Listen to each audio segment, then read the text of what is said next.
our first reading today, it says, "There for everything there is a season and a time for every matter under heaven."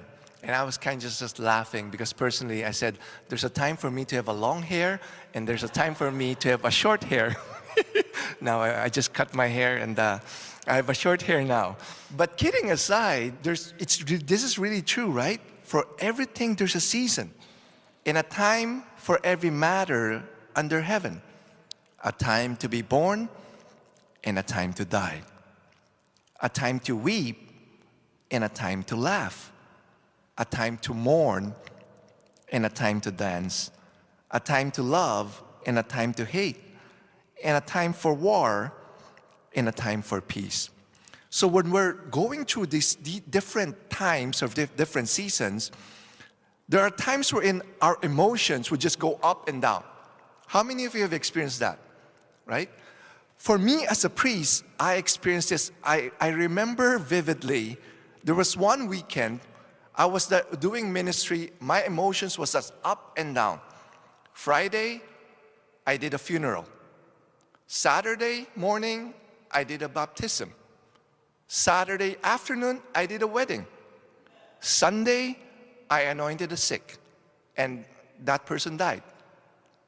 It was like an emotional roller coaster, especially during that time I was just new as a priest, right? It's difficult, especially like when you go through like a funeral, when you do a funeral, especially if the person died suddenly, right? Car accident or maybe that person took his or her life. It's really hard as a priest. We know that we're gonna go through these seasons and different times. And it's good to have our emotions kind of like an even keel, right? I'm not saying we should not experience joy or sorrow. We're gonna experience that. But not like really like emotional roller coaster, up, and then down, right? It kind of even keel.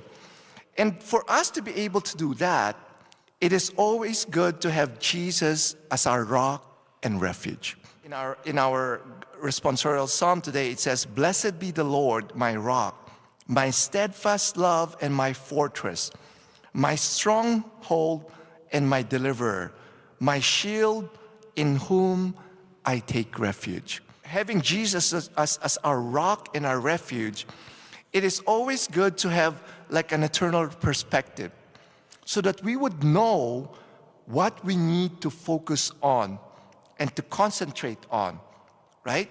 Focusing on what's really has eternal value.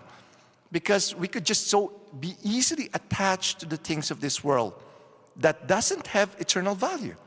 So when we have this eternal perspective, we focus on loving God, loving others, doing the duty of the moment, depending on what vocations we have, and also doing the mission that Jesus called us to do. And of course, when we have fallen short in doing this, we repent and we begin again, okay? And we do that day in and then day out. And just taking it one day at a time. And when we're doing that, what will happen there is that we will experience peace and joy despite what circumstances we're in. Saint Jane Frances de Chantal once said this: "Happy are those who concentrate, focus. Happy are those who concentrate on following the will of God in all their actions. They will enjoy a deep peace because they find their happiness in doing God's will."